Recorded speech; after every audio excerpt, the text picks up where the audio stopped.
It's October in South Georgia, which means it's time to plant our carrots. Now I'm a little behind.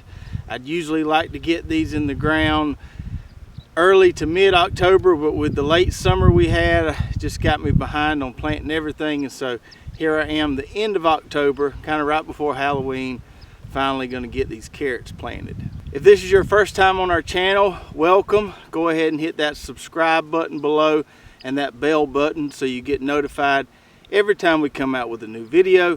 If you're a frequent viewer of our channel, it's always good to have you back. So in addition to things like onions and garlics and leeks and shallots, carrots are a crop that we like to overwinter.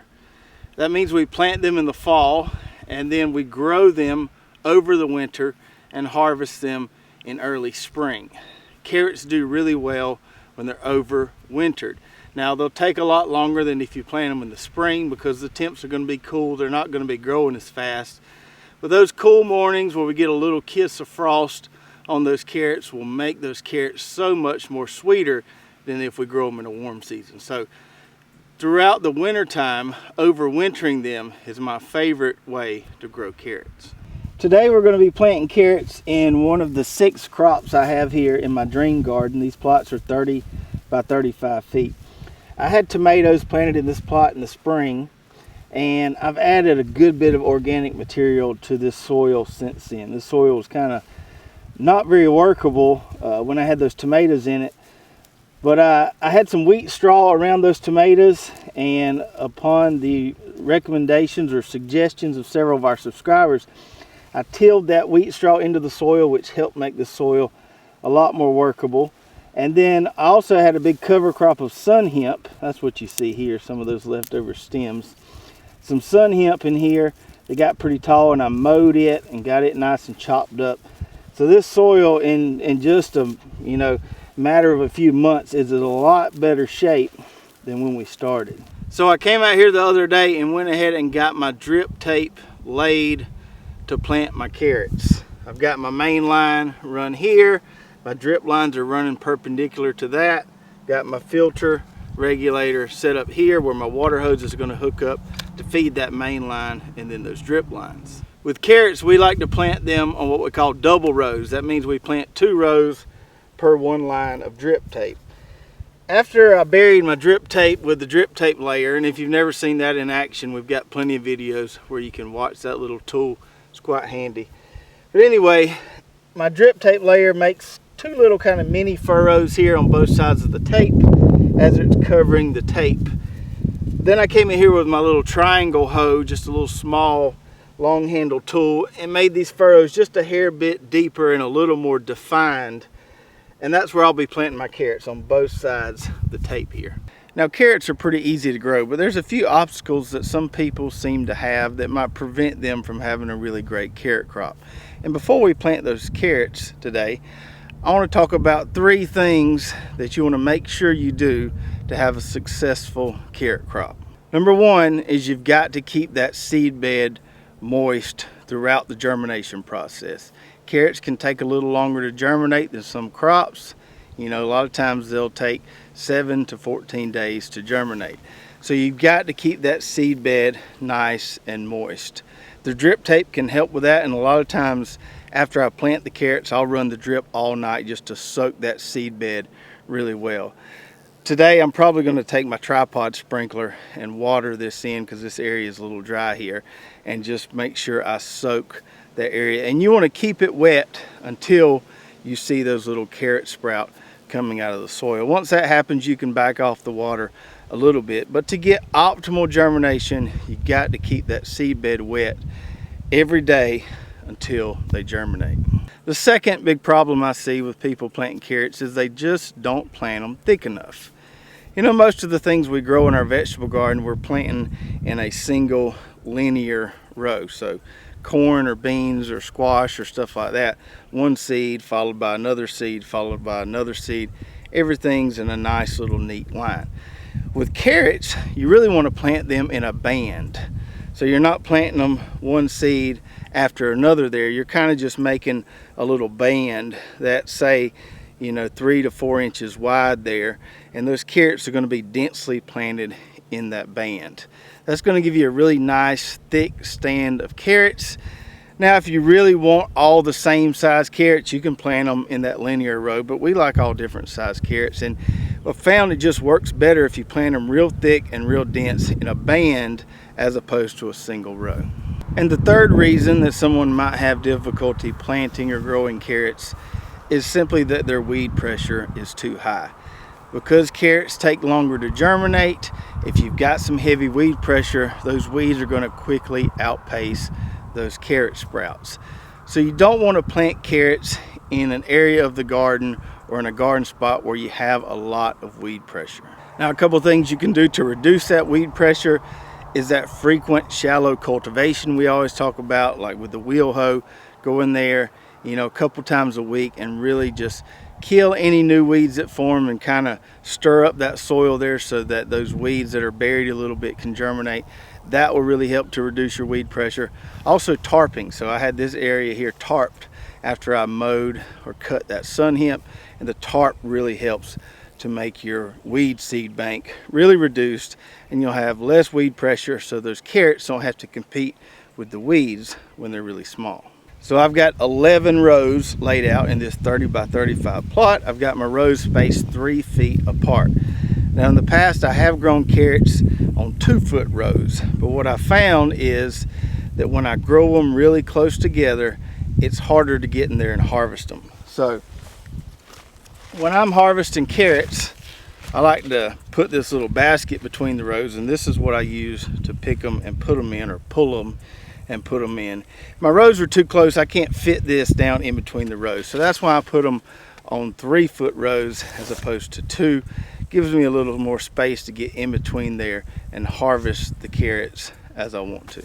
Now I know a lot of you are thinking, man, that is a ton of carrots. Who needs 11 30-foot rows of carrots? You're never going to use that many carrots.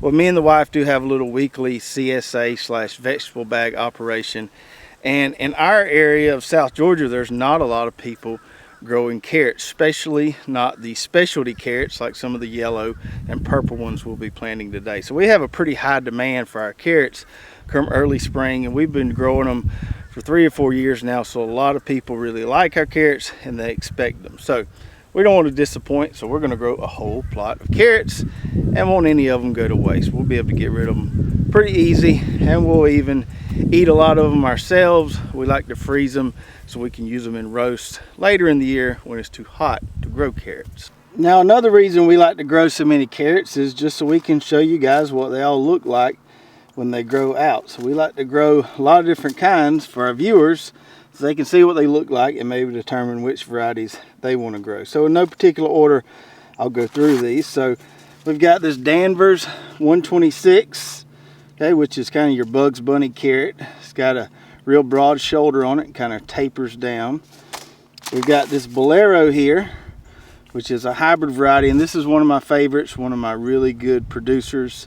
I really like this Bolero variety. It's another orange carrot. And then we've got this Scarlet Nantes, which is a really popular OP variety. This one does really well. This is a great carrot to grow if you want to put up some carrots. The roots or the carrots are pretty uniform, and this makes a great one to freeze or put up and store. As far as the yellow ones go, we've got this Yellowstone carrot, which I've been growing for many years. Really good one. This one makes huge carrots, and they do really well. Really strong tops on these. You can pull them out of the ground really easily. Then we've got this new one called Gold Nugget, which I've never grown, but I'm really excited about trying. It's supposed to be a really good variety. And this one is another one I've never tried, called Black Nebula. Now it's not a black carrot, but they say it's almost so purple it looks black. And as I've told you before, anything that's purple is always good for you. So excited about trying those. Then we've got another purple one here called Deep Purple. And then this one here called Viper, which is a really long and slender carrot. Now we've got pelleted seeds and we've got the raw carrot seeds. I'll show you what the pelleted seeds look like here.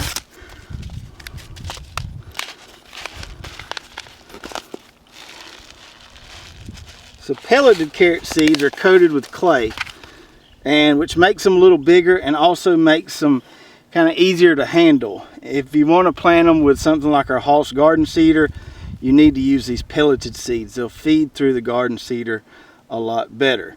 So these pelleted seeds here, some of our varieties we only have available in pelleted seeds.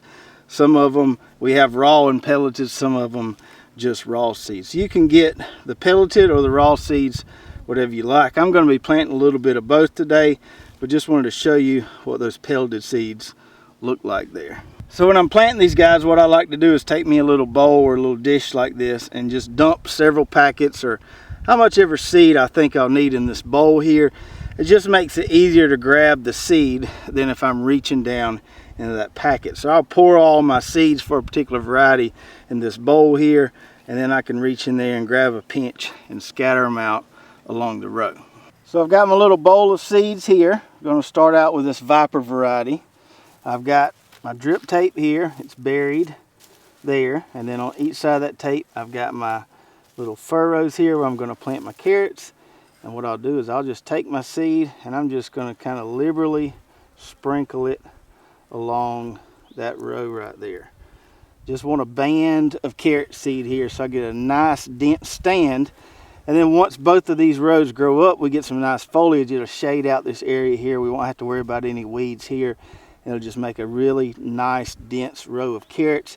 You'd be amazed at planting them like this how many carrots you could get off just a single row. So we're going to sprinkle these in. We're going to plant all 11 of these rows, and then we'll come back and I'll show you how we can really easily with a rake cover these or fold these furrows in, pack them down a little bit, and put some water on them.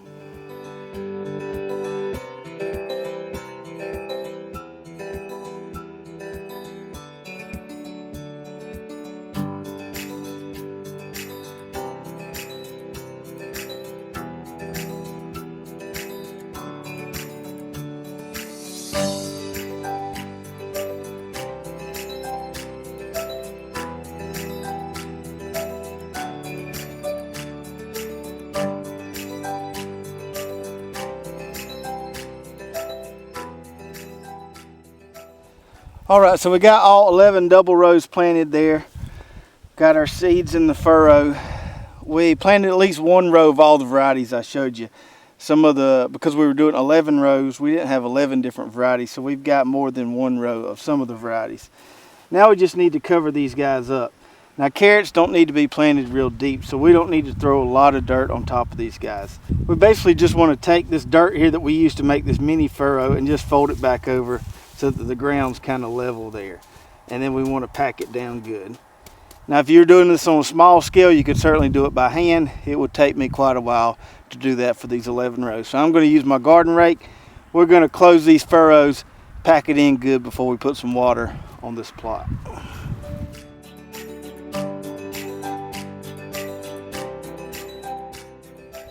All right. That's all there is to it. Got 11 rows of carrots planted there. Pretty quick and easy. Now this is by no means the only way to successfully plant or grow carrots. But if you've had trouble growing carrots in the past, try it this way and I promise you, you'll have really good results. You don't have to do it on this big of a scale. You can do one row like this or half a row like this. But try the double rows on the drip tape and I promise you it'll work out really well for you. Keep that seed bed moist and don't try to grow them in an area where you have a really high weed pressure. So on this plot right here, what I'll do is I'll get my overhead sprinkler and I'm gonna go ahead and run it for about an hour or so to get this nice and wet. Then I'll use my drip tape probably tomorrow. Keep it nice and moist. It's supposed to have some rain coming in the next few days and that will help too. If you can schedule your carrot planting before rain, that's always a good thing to get that seed bed nice and moist to get some good even germination. If you have any other questions about growing carrots or planting carrots, put those in the comments below and I'll be glad to answer them for you.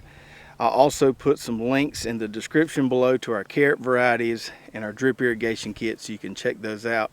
If you enjoyed this video, give us a big like or a big thumbs up and we will see you guys on the next video.